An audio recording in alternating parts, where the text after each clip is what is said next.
We're in a weird part of the NFL offseason. We're right before the combine, right after the Super Bowl. Free agency is kind of kicking up, but we have a lot of time to talk about free agency. There haven't been any really big news-making things that have happened. The one thing that did happen in the NFL news cycle yesterday is that the Titans cut a lot of guys. Okay? They certainly did. So the Titans cut Taylor Lewan, Robert Woods, Zach Cunningham, Randy Bullock. Overall frees up north of $35 million in cap space. They were about 20 million over the cap. So it's an entirely, we'll get into that, but frees up a ton of space. It is a slew of moves, the first slew of moves by Rand Carthen, who is their new general manager. So what I wanted to do today is I wanted to take those Titans moves and where the Titans are and kind of use them as like a natural experiment of sorts to talk about how you remodel an NFL team. The Titans are in the AFC. The Titans have played the Chiefs plenty over the last 5 years when they've been kind of a quasi contender in the AFC. You're looking at the Chiefs, the Burrow-led Bengals, the Josh Allen-led Bills, the Justin Herbert-led Chargers potentially. We'll see what happens with Lamar. You're a team without one of those quarterbacks, but you have to compete with those teams now year in and year out. How do you do that? Now that you've cleared the decks a little bit, now that you have some flexibility, now that you're not starting from zero, we'll talk about some of the pieces they already have on the roster, but you are definitely in the midst of a reset. What should that reset look like and why when you're trying to compete with those sorts of teams in the AFC? So we're going to try to take some larger ideas maybe and graft them on to a Titans team that has become somewhat of a blank canvas. Yeah. Hello, Clarice. We're like, that's where we're trying to make it fit. We're trying to make it fit on the face. That's the thing.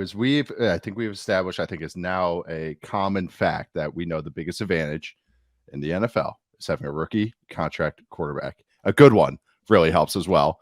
But having that, having the flexibility, or having a guy like Mahomes and good being in the upper class of the true elite quarterback. What about everybody else? And this is, I think this is so fascinating in every sport, even in baseball. I think this is kind of happening as well. What is this middle class where you're not spending like the Yankees or the Mets and you're not playing Moneyball, but there's other teams like the Padres that are spending out the wahoo right now. But that's also a thought experiment too. Like what happens if a small market team pays like a big market team?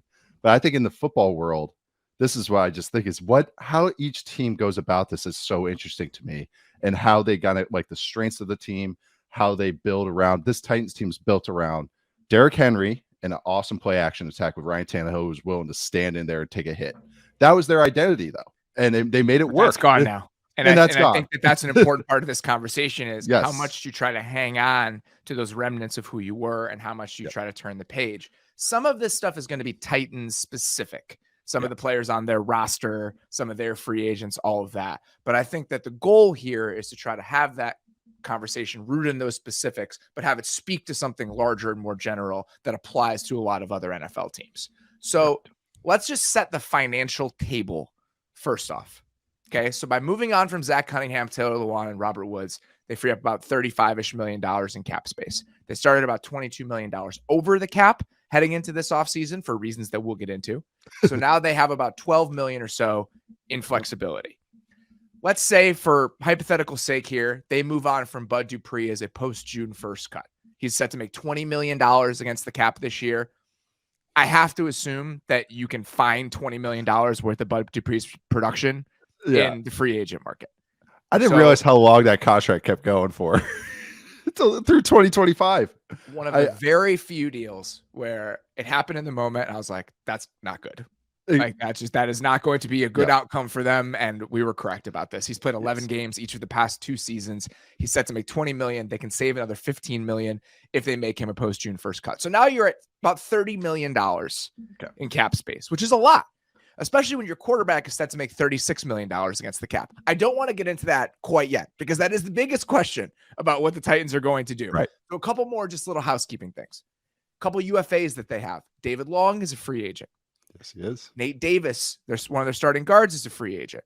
2 of their other starting offensive linemen from last year are also free agents. That's less important because they were only starting because of circumstances.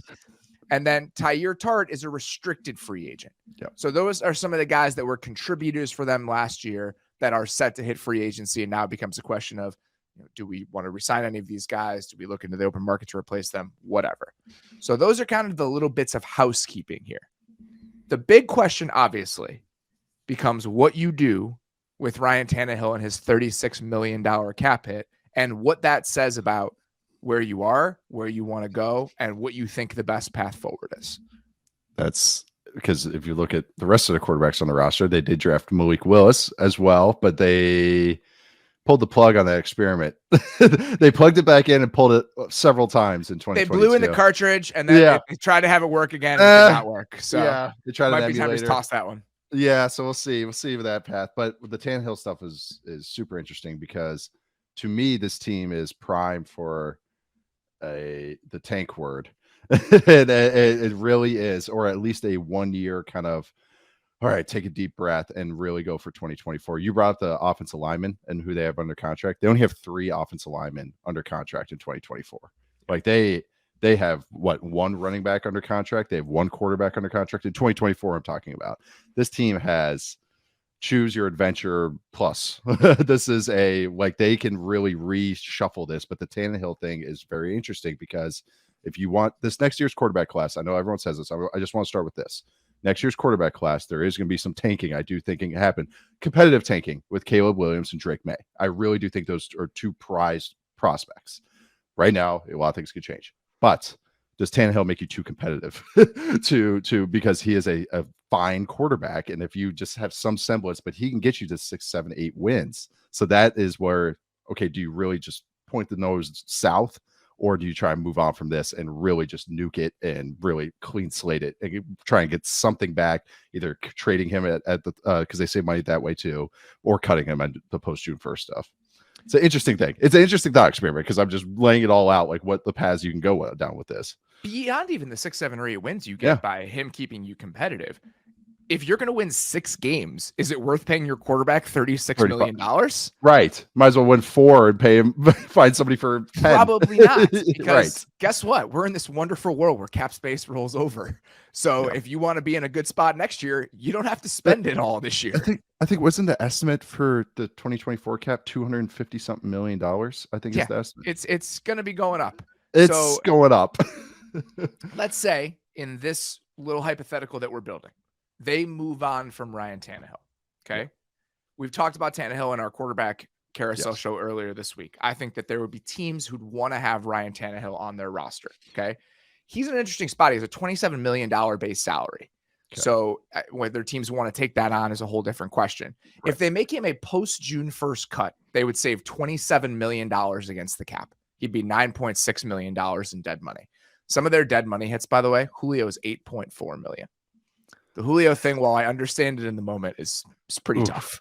God, the wide receiver swings they took outside of AJ Brown, it did not work out super well over the last couple of years. Lyman too. If you want actually all offensive swings, basically. It did not go well on offense. It has not. So let's say they move on from Tannehill, they free up another $18 million in space, which that would be a post June 1st cut or trade, or a pre June 1st cut or trade. Then you're at like $45 million in cap space. Okay. So then I think the question becomes, if you move on from Ryan Tannehill, what does the quarterback solution look like in 2023? And this, again, I think brings us to a larger question. If you are in transition, you are not competitive. You don't think that you're a competitive team. You have not a ton of urgency to be competitive. You have a head coach who clearly has a lot of built-up equity within the building. And that's very important. So great point. Yes. Ton of equity in the building. You have a GM who is in his first year. I don't think there's going to be a ton of pressure if you have to win right now. We just saw them cut a bunch of veterans to save some money. Confidently cut them. They had a plan right there. That was in succession. This isn't the Jets. And not all teams are created equal. I can understand the Jets saying we need to go get a Derek Carr because we need to save some jobs. Like we need to make the playoffs this year. The Titans are not in that position. So if you're not in that position, you have $45 million in cap space. What do you do at quarterback with the 11th overall pick? I'm not taking one in this class. I think that we have already not even if they like a guy, because I just don't think it's a great. We have learned this now. We have so much proof for the last few years. The circumstances matter so much. And in a quarterback class that, yes, I actually like all 4 guys. I really do. But all of them are flawed. and you don't want that flaw to be exposed. And I think this is a great situation for them, because I'll say that word again, the kind of quasi tank that they might go on this year. It's a great time to sign one of those stopgap vets. See if you have anything with Malik Willis. And I think it's a win-win. If he flashes, if you play that second half of the year, we're trying to stay competitive and see what he's got. Wink, wink. Like you kind of get a nice kind of double whammy there. So I think that is the path that I see for them. Exactly what the Falcons did this year. Yes, that's exactly what the Falcons' plan was, even if their quarterback was in year 1 instead of year 2. But same thing, same thought process. That is a great call, and that's exactly, I think, what they should go down, the path that they should go down. Arthur Smith came from the Titans. That's kind of funny, but that is exactly. There are more connections there, which we can get into. But yes, we can. I know you littered one out there. I loved with that QB Carousel show of the Tannehill trade option ideas were all very interesting, or at least sign ideas, because he's better than people realize. He really sneaky competent Ryan Tannehill. Sneaky competent Ryan Tannehill. That is exactly what he is. He can get you over that hill, man. he can really do some things. But I think that's the path I would go on. Is you're kind of you see what you got. You have some quarterback that can just manage the fort. I think you just. Who is that for you? So we're looking at the guys. Okay. So of this year's free agent class, here are the names I will throw out to you. Yeah. Baker Mayfield, Sam Darnold, Teddy Bridgewater, Jacoby Brissett, Andy Dalton. That's the one I kind of was thinking. Okay. So talking about connections, Charles London, who is now the pass game coordinator for the Titans, was the running backs coach in Chicago when Andy Dalton was there for a year. He was the quarterbacks coach in Atlanta last season with Arthur Smith. That's the little connection point I was talking about. Yeah. He is now back with the Titans. He was on the Texans staff, I believe, before Mike Vrabel went to Tennessee. Let's say Andy Dalton. Let's say Andy Dalton is the answer. Just as a stand-in, okay? So you have Andy Dalton for 1 year and $8 million. Whatever it is. That's the rate, I think, is that 8 to 10 million. Yep. So, and then that's a symbol that, okay, we understand what we are this year. Yep. That is a bridge quarterback. We are leaning into a bridge quarterback solution. And in your mind, you're not drafting a quarterback this year. So I'm not. With the 11th pick, then, is there any way you would lean if it's not quarterback? I know obviously it depends on how the cards fall, but if you're thinking about areas specifically of need and priorities for this team, where would you start? Offensive line. You got to inject so much talent in that, and I think that has the double effect of having that established when you do try and make a move at quarterback, which I think would be next year. So I think that's what's interesting about that plan, right? Yeah. So that's if you're not inclined to go get a quarterback in this class, if you're not say we'll trade this to move up to 7, and if our guy is there, that allows you to build up an infrastructure to hopefully put your next quarterback in position.